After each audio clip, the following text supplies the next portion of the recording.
5 moyens de savoir si vous êtes prêt à arrêter de fumer. Vous êtes-vous déjà demandé pourquoi c'est si difficile pour vous d'arrêter de fumer?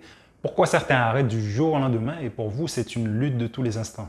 Si ce type de questions vous trotte dans la tête et que vous n'avez pas encore réussi à y apporter des réponses, alors restez bien connectés jusqu'à la fin de la vidéo car je compte vous partager 5 moyens qui pourraient vous permettre de vraiment savoir si vous êtes prêt à arrêter de fumer ou non. Pour ceux qui ne me connaissent pas, je m'appelle Mehdi Baptiste et en tant qu'hypnothérapeute, hypnologue, je vous accompagne à arrêter de fumer pour de bon. Et ça sans ressentir le stress, l'envie ou le manque. Si c'est une thématique qui vous touche, vous pouvez déjà réserver votre appel découverte via le lien qui se trouve juste en dessous de la vidéo ou dans ma bio.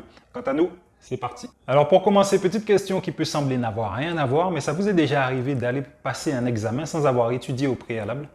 Ou encore, je suis sûr que si vous avez un entretien d'embauche, vous prendrez le temps d'étudier l'entreprise et les missions du poste afin d'avoir matière à répondre aux principales questions qu'on pourrait vous poser. De la même manière, si vous souhaitez arrêter de fumer actuellement, est-ce que ça ne semble pas logique justement de bien vous préparer à passer le cap bien en amont de votre arrêt? Bien sûr, certaines personnes passent des entretiens d'embauche sans préparation au préalable. Et ça parce qu'elles ont confiance en elles.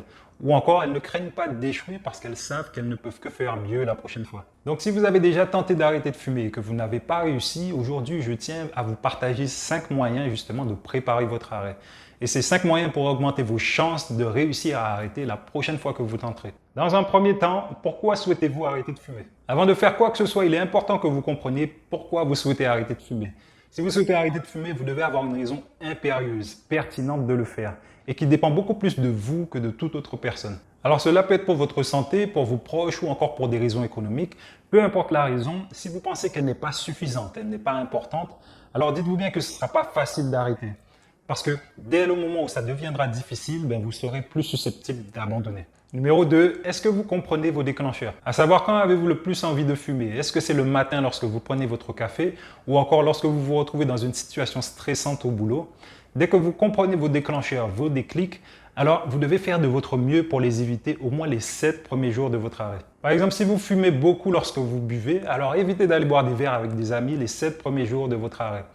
Ou encore, si vous avez l'habitude de fumer après manger, arrangez-vous pour déjeuner dans un espace non propice pour fumer. Et le fait est que si vous ne comprenez pas vos déclencheurs, alors vous finirez par craquer, refumer avant même de vous en rendre compte. 3. Comment vous êtes-vous préparé à arrêter? Avant toute chose, avez-vous défini votre date d'arrêt? Et si vous avez défini votre date d'arrêt, avez-vous pensé à jeter tout ce qui peut être en lien avec la cigarette? Que ce soit les cigarettes, les briquets ou les cendriers. Alors ça peut sembler logique, néanmoins ça montre votre engagement à arrêter de fumer. Et si vous n'avez pas jeté les paquets de cigarettes, les cendriers et les briquets, alors vous pourriez finir par remettre à plus tard autant votre arrêt que la préparation nécessaire. 4. Comment allez-vous gérer les envies? Alors je ne vais pas vous mentir, une fois que vous avez arrêté de fumer, vous pourriez entrer dans un certain état de manque où vous pourriez ressentir des envies plus ou moins fortes.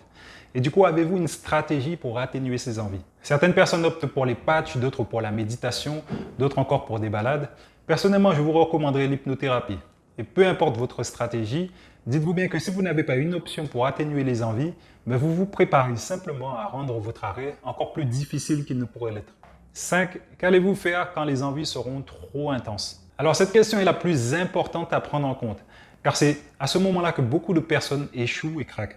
Et la bonne nouvelle, c'est que ces envies sont temporaires. Si vous pouvez vous distraire des envies simplement en allant vous balader ou bien en faisant du sport ou encore en contactant quelqu'un qui peut vous épauler dans ce moment difficile, alors éventuellement vous finirez par surmonter les envies de plus en plus facilement. Parce qu'au moment où les envies et le manque sont si intenses, vous pourriez vous rendre compte justement que vous n'avez aucun contrôle sur vos ressentis et sur votre corps. Et vous pourriez finir par refumer et par craquer. Si après avoir répondu à ces 5 questions, vous n'avez aucune réponse tangible et concrète, malheureusement, vous n'êtes pas prêt à arrêter de fumer. Néanmoins, je me demande quelle sera la chose la plus facile pour vous une fois que vous serez prêt à arrêter de fumer. Vous pouvez répondre en commentaire et je suis curieux de lire vos réponses. Alors, je ne sais pas quelle est la principale chose que vous retiendrez de cette vidéo, mais j'espère qu'elle vous aura été utile.